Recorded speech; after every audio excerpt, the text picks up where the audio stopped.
किसी गांव में धर्म उपदेश देने के लिए गौतम बुद्ध पहुंचे।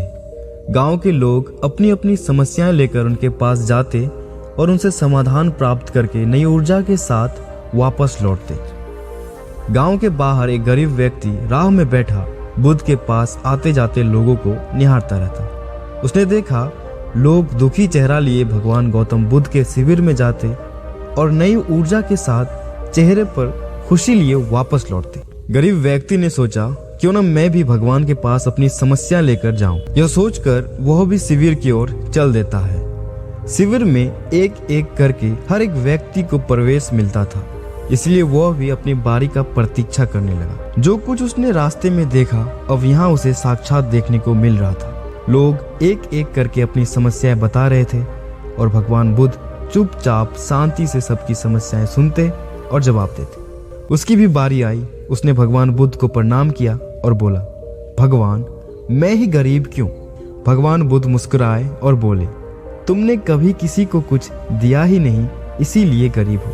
इस बात पर वो आश्चर्य से भगवान बुद्ध का मुंह ताकने लगा और बोला, भगवान मेरे पास किसी को कुछ देने के लिए है ही नहीं। बड़ी मुश्किल से गुजारा हो पाता है। मैं इतना गरीब हूँ कि कभी कभी मुझे भूखे पेट ही सोना पड़ता है।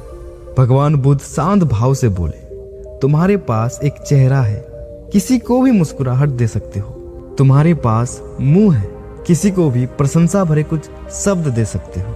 जो हाथ तुम्हारे पास है, किसी की भी मदद कर सकते हो। दरअसल जिसके पास में ये तीन चीजें हैं वो भला कैसे गरीब हो सकता है? गरीबी का भाव मन में होता है। मन से यह भ्रम निकाल दो। लोगों को देते जाओ, गरीबी अपने आप ही दूर हो जाएगी।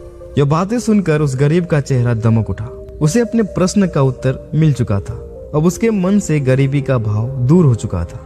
इस शिक्षा को जीवन में उतारकर कुछ ही दिनों में उसका जीवन खुशियों से भर गया। दोस्तों, आजकल के दौर में अधिकतर लोग अपने जीवन से असंतुष्ट हैं। हमें लगता है कि मैं ही गरीब क्यों हूँ, मैं ही दूसरों से कमजोर क्यों हूँ। हमें अपने आप में दूसरों के मुकाबले कमी लगती है।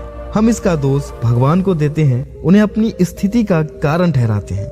हम मंदिरों में भी जाते हैं तो कुछ न कुछ मांगते रहते हैं और जीवन भर घुट घुट कर या रो रो कर समय बिता देते हैं। हम ईश्वर की कृपाओं को कभी समझे ही नहीं, जीवन की महत्व को कभी जाना ही नहीं। हम सभी के पास ज्ञान है जो कि ईश्वर की अनमोल देन है, जिसे हम कभी जानने या समझने की कोशिश ही नहीं की, जिसके कारण हम कभी सुख का आनंद ले ही नहीं पाते। दोस्तों, मनुष्य जीवन एक अनमोल अवसर है और विधाता की असीम कृपा का तोहफा।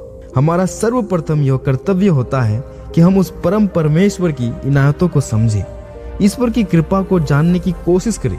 और इसका सबसे आसान तरीका है खुद को समझना। हमारा अस्तित्व क्या है, हमारा लक्ष्य क्या है, हमारे क्या कर्म है आदि इत्यादि। दोस्तों, आप हर रोज एक कमी को दूर करें, चाहे वो आपका गुस्सा हो या फिर नकारात्मक सोच। जब भी कुछ सोचें तो अच्छा ही सोचें।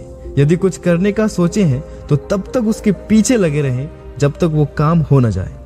धन्यवाद।